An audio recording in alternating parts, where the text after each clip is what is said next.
Luar biasa kan? Ada satu. Kemudian saya perlu sama. Maksud kita anak ini sama Katolik kita. Kenapa kita malu? Ya kan? Sebagai orang Katolik. Apalagi saya ada nama Bartolomeus kan? Tahu orang. Masa anak saya TK dengan perempuan dia katakan, ayah, mulai sekarang Dedek tidak mau nama Bartolomeus. Dia tidak paham. Karena dia selalu menyanyi murid Yesus. Rupanya ayah murid Yesus juga. Ya, kita semua murid Yesus.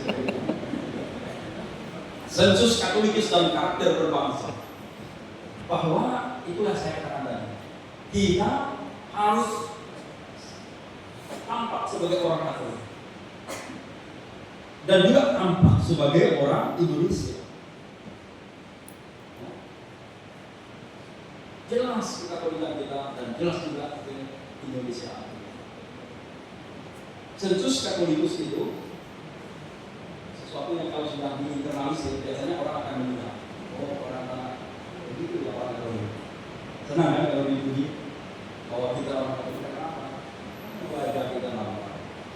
Yang jelas salah satu ciri khas kalau di sini secara fisik kan, kalau yang tidak berjumlah ya jelas lah itu antara Katolik atau agama lain. Iya.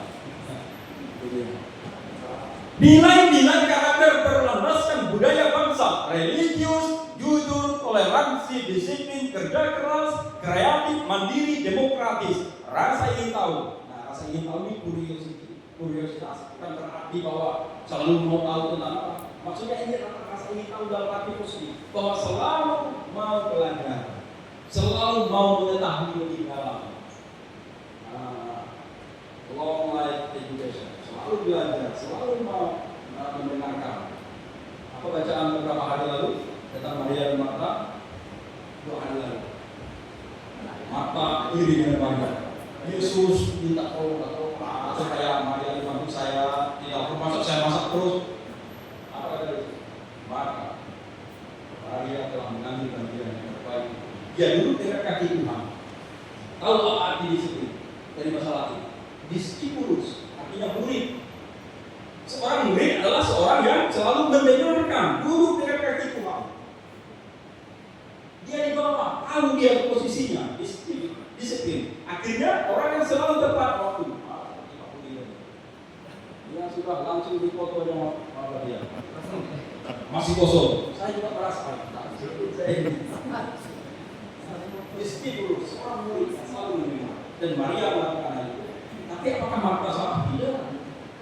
Marta itu adalah sebuah contoh dari yang kegiatan kita manusia juga perlu. Karena manusia bukan hanya dari serta Allah, dari kalau kita mulai membalik seperti ini juga. Ya. Semangat kebangsaan, cinta tanah air, Roh Eklesia Patria. Menghargai prestasi, bersahabat, komunikasi, cinta damai, gemar membaca, peduli lingkungan, peduli sosial, tanggung jawab. Nah, gemar membaca. Karena apa? Oh, saya katakan tadi, saya grup itu saya apa? Bahkan sampai ke pasar tentang lingkungan saya. Hanya karena saya pernah pertemuan ke sana. Tapi apa? Saya hanya berapa yang membaca. Oke lah, tapi kadang-kadang di grup kita sudah usulkan, kok hari ini adanya, tidak tahu saya kalau kita pakai baju seragam begini, karena tidak berubah. Saya selalu kalau kita sudah masuk ke grup, apa kewajiban kita masuk grup? Karena secara moral dan secara sosial. Kalau kita sudah masuk grup berarti kita sudah mau mengikuti tuntutan-tuntutan yang ada di grup itu. Bacalah. Kita tahu mati atau kita mati tidak tahu kawan kita. Kadang-kadang kita bukan di grup 3 hari yang lalu baru membaca. Sudah selesai kegiatan. Baru ditanya kapan masuk ke orang aku langsung. Nah ini lanjut moderasi beragama mas. Yang tentang ini ya moderasi beragama ini pembinaan iman umat dan keluarga terutama inilah yang tugas kami di moderasi beragama kemanusiaan, peristiwa inkarnasi dan cinta kepada sesama, kebaikan umum, bonum comune, keadilan, berimbang, taat konstitusi. Ada 9 ini dari moderasi beragama, 9 ini. Lalu muncul pertanyaan, yang Katolik apa? Ada. Nanti buka mas ini PDF. Kalau itu di PDF. Nah, bukan yang PDF satu. Ini dia. Tidak bisa diperbesar ya. Nah, yang itu aja ya. Terus bawah. Nah, pertama, apa dasar moderasi beragama dalam gereja Katolik? Kemanusiaan. Dasar perseptif ini antara lain peristiwa inkarnasi Tuhan Yesus Kristus, yaitu firman yang telah menjadi manusia. Dalam beberapa hari lalu di grup pembakar selamat, kami di sana tidak pakai bakar, tapi saya masukkan dengan pembakar komunitas bapak-bapak.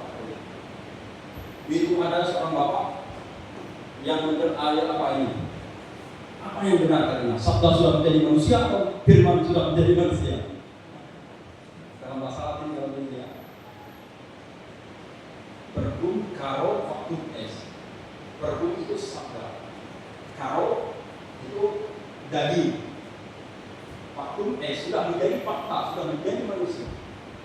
Dalam Injil Yohanes, artinya bahwa sabda itu apa yang disabdakan oleh Allah menjadi daging dalam bentuk manusia Yesus Kristus. Dan ini dasar moderasi beragama di mana Allah mau hadir tinggal bersama dengan manusia. Yang Hans Kuhn, seorang teolog Korea, katakan dengan satu teolog dari Jerman, dia katakan bahwa sebenarnya Yesus Kristus itu adalah cerita Allah. Cerita Allah. Kalau mau tahu tentang Allah, lihatlah Yesus. Inilah Allah yang sebenarnya. Ini cerita Allah. Dia mendemoderasi, hadir dalam diri manusia, tahu bagaimana situasi manusia. Ya. Lalu kemudian ajaran mengenai hukum kasih, bandingkan Matius 22 ayat 37 sampai 40, Samaritanus bonus, orang Samaria yang baik hati. Ini dasar moderasi beragama juga. Lewat para pastor, lihat orang kecelakaan. Jadi orang lawak ada tidak perlu lewat cerita juga. Lalu lewat orang yang justru tidak ada umat, yang justru dibenci oleh orang yang dia katakan orang muncul pertanyaan, siapa sesamaku? Orang yang melaksanakan perintah Allah. Oleh karena itu, maka jangan selalu berpikir bahwa semua Katolik itu adalah saudaraku saja. Belum tentu. Siapa saja yang melakukan kehendak Allah, inilah saudara-saudari kata Tuhan Yesus. Tuhan mengajar saudara mengajar. Tapi sekarang apa? Saudara Allah orang yang lalu muncul pertanyaan, kalau begitu agama Buddha, agama Hindu, agama Islam itu siapa? Inilah yang seorang teolog juga katakan mereka adalah Katolik Kanada. Dan dalam Konsili Vatikan kedua, mereka ini meskipun tidak agama Katolik, tapi mereka melaksanakan ajaran agama Katolik. Apakah mereka masuk surga? Masuk. Maka istilah apa? Barang siapa datang kepadaku harus melalui aku, kata Yesus kan dalam Yohanes. Atau ekstra eklesia mula salus. Di luar gereja tidak akan selamat hati, bakal. Itu Konsili Vatikan pertama. Dalam Konsili Vatikan kedua mengatakan tidak boleh seperti itu. Maka muncullah istilah aggiornamento, membuka pintu akan kebaikan-kebaikan, keselamatan juga terjadi di agama lain. Kasihan kawan saya, namanya Mulyono. Dia tidak agama Katolik, dia baik sekali, luar biasa ibadahnya. Tahu-tahu meninggal kita bilang tidak masuk surga karena dia agama Katolik. Siap. Tapi dia baik daripada Yosef. Dia mengaku Katolik tapi tidak melakukan kehendak Allah, belum tentu masuk surga. Nah ini maksud saya tadi. Ini. Abang saya juga Yosef. Kalau saya tidak berani jadi dia Pak Firman. Jadi sebelum saya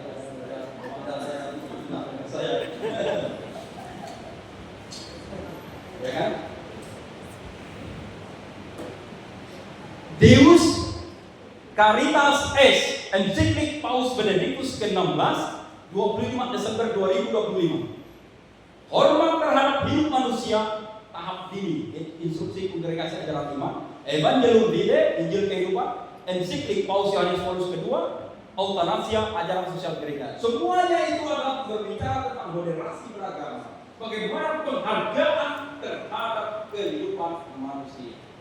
Oleh karena itu dalam teologi Katolik, semenjak pembuangan itu sudah siap, maka aborsi itu adalah secara moral itu sudah dosa. Kenapa? Pada saat pertemuan antara sperma dan sel telur itu sudah terjadi pembuahan manusia terjadi, tapi Jonathan tidak paham, kita belum lihat. Nah, belum KBB ya. Oh, kamu juga. Sorry. Pastor Awam. Baik, lanjut. Dalam Matius dengan tegas Yesus mengatakan, kasihilah Tuhan Allahmu dengan segenap hatimu dan dengan segenap jiwamu dan dengan segenap akal budimu. Itulah hukum yang terutama dan yang pertama. Dan hukum yang kedua yang sama dengan itu ialah kasihilah sesamamu manusia seperti dirimu sendiri. Kepada kedua hukum inilah tergantung seluruh hukum Taurat dan kitab para nabi. Kenapa saya pilih ini? Apa yang terjadi baru ini? Waktu Paus datang, dibacakan di mana ini? Bukan. Istiqlal. Luar biasa saya lebih bagaimana Paus luar biasa dia mengarang. Kekayaan terbesar di Indonesia sebenarnya adalah bukan tambang, bukan emas, bukan apa, tetapi toleransi. Ini yang tidak dapat ditemukan di dunia manapun. Bahwa saya dengan Mas ini luar biasa sekali. Dia Islam, saya saudara berpikir itu. Kita saling menghargai. Nah ini contoh. Banyak lagi itu. Ini termasuk juga dokumen Fratelli mengenai dialog dan persahabatan. Ini lengkap semua tentang ini. Lanjut Mas, kita kembali ke rekod dari tadi. Kembali ke tadi. Iya. Lanjut. Terus.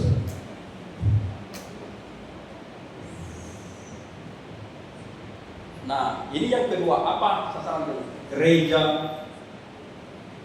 penyuluh pemberdayaan umat. Ini sasaran kegiatan di Mas Katolik. Pemberdayaan umat. Nah ini gereja di Mas Katolik, penyuluh masyarakat keluarga. Guru agama juga ada dulu. Penyuluh juga besarlah hati beliau. Anak penyuluh juga termasuk di sana. Amin ya. Honor berkali. Ya, berkaitan kan? Ini menunjukkan kesuksesan bahwa Kementerian Agama itu berusaha. Target kegiatan utama BIMKAD di Mas Katolik adalah mengoptimalkan pendampingan, kaderisasi dan koordinasi. Mekanismenya melalui workshop, pelatihan dan sharing. Seperti itu sharing. Prospeknya adalah umat Katolik. Lanjut Pak. Kualitas umat Katolik. Ini tujuannya. Dimanapun berada ada damai. Saya suka lagu. Kalau ada dari itu, kalau apa? I will sing the goodness of God. Saya akan menyanyikan kebaikan Allah. Kalau ada, bicara dengan kita nyanyikan bersama Paulus sekali. Bagaimana? Bahwa dalam situasi apapun kita menyadari kehadiran Allah itu. Oleh karena itu maka kita perlu menyanyikan tentang kebaikan Allah. Nah, kualitas umat Katolik inilah yang kita inginkan. Bahwa Kokoh menjadi pribadi yang dapat diandalkan, cerdas, kritis, kreatif, mandiri, suntik, makin berdaya tahan, pribadi yang tangguh, beriman, bersaudara, orang lain, berdaya pikat. Saya suka dengan istilah ini, berdaya pikat. Apa tahu berdaya pikat? Orang ini tidak terlalu ganteng, tidak terlalu cantik, tapi enak dipandang. Voice. Berdaya pikat. Rasa orang mana? Inilah anak Allah. Menjadi pribadi yang bisa diunggulkan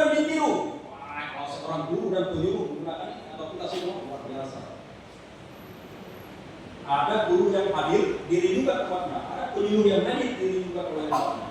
Ada DPP yang hadir, dirindukan oleh umatnya. Tapi ada DPP yang tidak hadir, atau guru yang tidak hadir, atau penyuluh yang tidak hadir, tidak ada dirindukan oleh guru sendiri.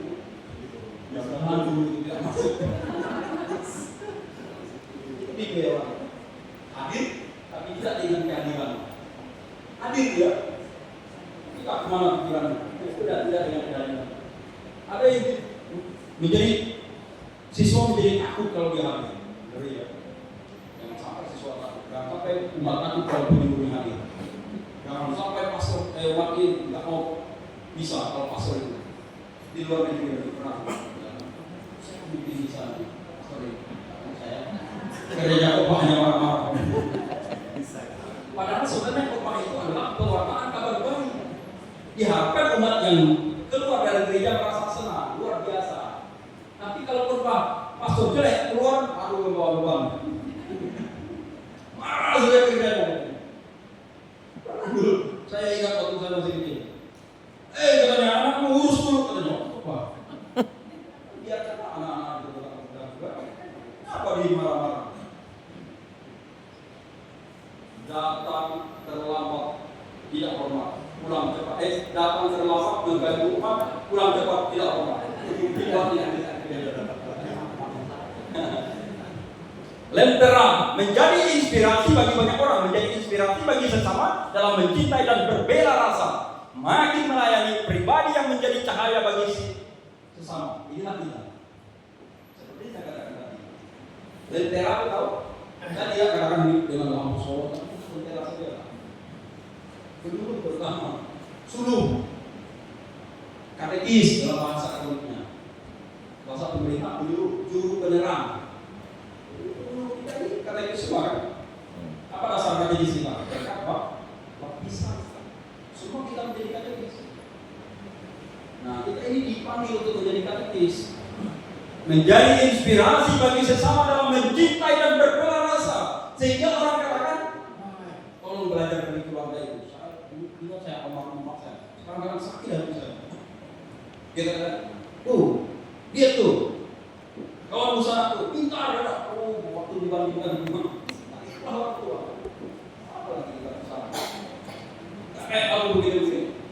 Maka sampai sekarang saya tidak berani dibandingkan. Karena sakit kalau dibandingkan. Karena kalau dibandingkan nanti dulu guru saya enggak kayak gini. Gimana rasanya? Sedih kan? Iya. Dulu sekretaris DPP sekolah sudah kayak gini. Sekarang gini. Kalau iya, kan iya. Ya ini dari dulu masuk para juga kami begini, bebas kami dulu. Sama. Sekarang kita banyak berani. Jangan bandingkan berbeda manusia. Visi sama bahwa kita mewartakan Yesus. Ini lonceng terus semuanya. Makin melayani pribadi yang menjadi cahaya bagi sesama, dimanapun berada ada damai. Act with integrity, serve with love, love more peace. Kerja dengan damai. Itu nanti Robert yang bisa menjelaskan. Lanjut. Yang selayaknya diingat selalu adalah apa? 3 peran pokok dan kekuatan kita sebagai anggota DPP, sebagai guru, sebagai penyuluh, menjadi inspirasi bagi umat Katolik. Ini kami, terutama di Kementerian Agama. Apa 5 budaya kerja kita? Inovasi. Apa lagi? Profesional. Apa lagi? Integritas dulu, integritas, profesional, inovasi. Ya, ada 5 itu ya. Kalau diingat sebagai orang Kementerian Agama. Menjadi saluran aspirasi umat. Saluran, ingat saluran. Kalau kalian ke WC itu harus saluran. Saluran. Kita jangan sampai menghambat saluran umat. Nah, ini di luar negeri lagi. Anggota DPP jelikan pastornya dengan para lingkungan. Padahal seharusnya sebagai ketua lingkungan atau anggota DPP kita harus punya rasa kesatuan dengan pastor parokinya. Mau dia seperti apa kita jelaskan pada saat itu. Pak, katanya, kenapa pastor paroki melarang kalau bisa di lingkungan? Demikian pastor-pastor lain. Yang mengeluarkan, ya itu pastor kita ini tidak bisa. Tak boleh kita harus jelaskan. Aturan beda Bapak, ibarat kita memang harus begini. Karena pastor ini pimpinan tertinggi paroki wilayahnya. Maka etika administrasinya kita perlu laporkan. Jangan juga untuk nimbrung dari pastor. Nggak tahu kita sedang apa pastor dijelekan sendiri. Nah, menjadi representasi umat Katolik di pemerintahan. Inilah seperti kami kemarin presentasi umat Katolik di pemerintahan. Bahwa diharapkan siapapun umat Katolik yang berada di pemerintahan itu harus menunjukkan ciri-ciri kekatolikannya, yang adalah hidup dalam kasih, damai, dan keadilan. Selain dalam ekspresi di sini. 3 pokok peran. Maka lalu bagaimana melakukan itu? Itu di atas. Nemo dan quod non habet. Itu bahasa Labe Nemo dan quod non habet itu bahasa Latin. Bagaimana mungkin kita memberikan sesuatu kalau kita tidak punya? Bagaimana kita menjelaskan tentang agama kalau kita tidak belajar agama? Guru, bagaimana kita mau kalau kita tidak belajar? Ini maksudnya Nemo dan quod non habet. Jangan kita jelaskan sejelas-jelasnya akhirnya salah. Kembali lagi ada kasus di luar negeri. Makan salah satu perguruan tinggi agama. Ditanya muridnya, Bu Guru, nanya apa namanya tabernakel? Itu apa Bu Guru? Dia tidak bisa jawab. Itu nyimpan persembahan. Karena tidak diisi pengetahuan itu. Memimpin ibadat pun demikian, berbeda sama Bapak kami keluar, setelah itu baru tanda salib lupa. Kapan tanda salib? Tiba-tiba langsung hampir dulu. Kita tidak mau belajar. Harus mau belajar. Bukan masalah karena pendidikan kita. Tapi kalau orang mau belajar, pasti gampang. Kerendahan hati itu. Ini sahabat saya di orang luar biasa. Dia satu kepada katanya dia. Suruh bikin ibarat, kemana pun siap sedia dia. Ya saya selalu kayak kawan-kawan selama di sana saya lebih kenal di sana. Kalau yang lain kan saya rindu sudah bersama kata-kata, saya tidak kenal. Kalau Pak Budi kayak ya jangan tanya. Kalau dia dan sebagainya apa? Ada ya.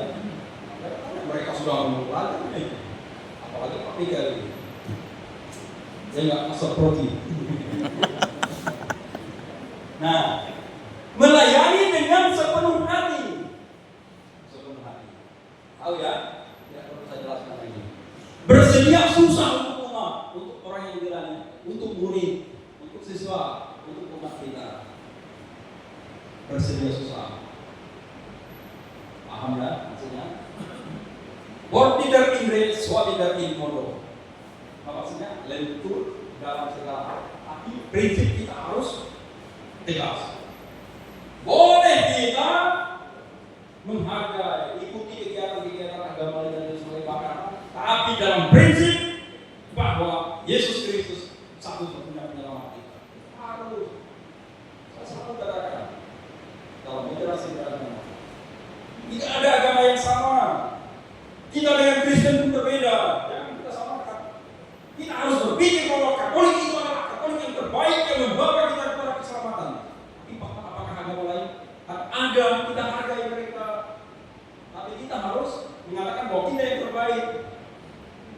Ada istilah dalam filsafat itu apa namanya?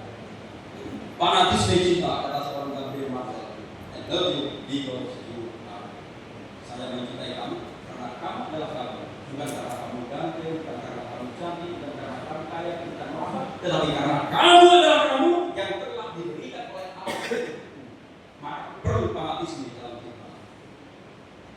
Segalanya hanya untuk kecuali bebek. Semuanya kita harus memberikan porsi juga kepada yang lain. Bahwa agama lain juga mengajarkan tentang keselamatan, hanya dengan cara yang berbeda.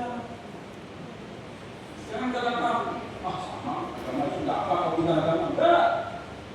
Beda. Saya katakan dengan saudara saya yang agama Islam, saya memang harus katakan begitu. Tapi mereka juga luar biasa. Apa istilah itu kan? Agamamu, agamaku, agamamu. Ya, itu tidak boleh. Nah, ini kalau kita tidak boleh memaksa kayak ini, Pak. Ya. Moral kompas, Tut Budi Handayani. Nah, bagaimana kita harus menjadi moral kompas? Moral kompas itu adalah tataran moral, standar moral. Seorang guru, seorang anggota DPP harus menjadi standar moral bagi umat lain. Jangan sampai bahwa kita yang tidak bermoral. Para hanya dia pun kadang-kadang begini, ya memang begitu saya. Tapi kita saling mengingatkan, saling mengingatkan. Jangan kita katakan, Pak Yosef ini melarang saya merokok, tapi dia sambil merokok. Jangan katakan bahwa dia ini merokok, Bapak pun merokok, larang saya merokok. Tapi esensi dari pelarangan dia ini luar biasa. Supaya jangan kayak saya yang merokok nih, habis uang saku.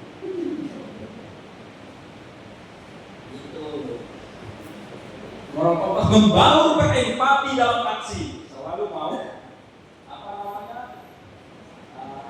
berkompasi. Berkompasi itu artinya kompasi menderita, mau menderita bagi orang lain, mau hadir. Saya katakan mereka yang kawan-kawan kita, guru, malam-malam para penduduk, Pak DPP hadir. Kan hujan, kadang-kadang ada tamu, maaf ya, saya harus rapat DPP, saya harus tinggalkan. Ini menjadi inspirasi. Lanjut. Nah, berikutnya, Ditjen Bimas Katolik Insen Suharto dalam dirinya sendiri, seharusnya adalah representasi dari gereja Katolik yang turut ambil bagian dalam pemerintahan RI dan juga sebagai bagian dari himpunan sosial masyarakat Indonesia. Artinya berbagai realitas sosial gereja dan masyarakat langsung atau tak langsung adalah masalah kita juga. Bandingkan konsili pendidikan kedua Gaudin et Spes artikel 1. Apa artikel 1? Gaudin et Spes. Derita mereka adalah derita kita juga. Penderitaan adalah penderitaan murid-murid Kristus Tuhan. Itu benar juga. Maka kami dari Kementerian Agama juga memotto ini sebagai bagian dari gereja dunia dan masyarakat, Ditjen Bimas Katolik bertanggung jawab atas keadaan sosial yang sedang dihadapi. Kita tidak boleh prigid. Important. Merasa dingin. Ada dulu seorang gadis. Maaf, belum nikah sampai sekarang, karena prigid dalam Islam sekaligus. Karena dia katanya, apalagi kalau menjadi pria yang sangat dia suka begitu dekat, saya merasa, keluar keringat dan sebagainya. Kita tidak boleh terima, kita tidak boleh bahasa halusnya. Jangan terlalu dingin, kaku, terhadap realitas sosial masyarakat, khususnya umat Katolik. Mereka berhak mencicipi remah roti keadilan di negara Indonesia tercinta. Di bahasa bahwa kita meskipun beberapa persen saja di negara Indonesia ini juga punya hak yang sama untuk dihargai. Nah, nanti kita yang pulang ini tidak lah, sekarang materi kan lebih besar. Moderator akan sedih pulang. Ingat Pak. Sikap pragmatis dan utilitaristis adalah sebuah cara bisnis yang mesti dihindari dalam proses rekonstruksi ini. Sikap sense of belonging dan sikap solidaritas yang tinggi terhadap kebutuhan umat Katolik berusaha diwujudkan dalam setiap gerak langkah pelayanan.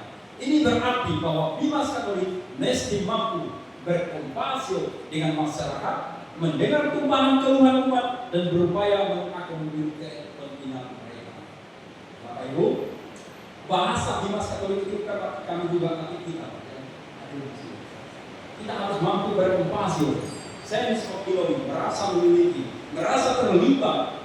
Berkompasio saya katakan tadi mau menderita. Apa penderitaan salib?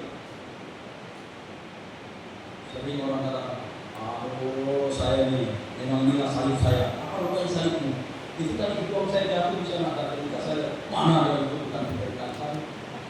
Penderitaan salib itu adalah penderitaan yang kita lakukan karena dan demi memperjuangkan orang lain. Dan kita lakukan oleh Yesus. Saya menonton video, lalu kemarin dikirim video grup kapal seluruh Indonesia. Seorang guru di Filipina, sangat sederhana, 8 kilometer dia sendiri hanya jalan kaki. Sepatunya sampai koyak, tidak ada mampu beli. Para siswa akhirnya berkreatif. Waktu 2 tahun dia jadi kebutuhan suami. Akhirnya dia sangat terkesan. Dia buka hadiah ulang tahun dari muridnya, sepatu yang sangat bagus. Dia tidak mampu, dia nangis karena gajinya habis untuk mengongkosi anaknya sakit. Gitu. Dia berkompasio, menderita demi anak-anak didiknya. Rela. Banyak tokoh-tokoh kita yang begituan, dan kita juga diharapkan seperti itu. Tapi muncul pertanyaan, apakah saya sudah berkompasio? Saya kira kita sudah. Bahwa dengan kemauan kita menerima sebuah tugas yang diberikan oleh gereja, baik sebagai penjuru, sebagai guru, sebagai prodiakon, sebagai anggota DPP, kita sebenarnya sudah berkompasio.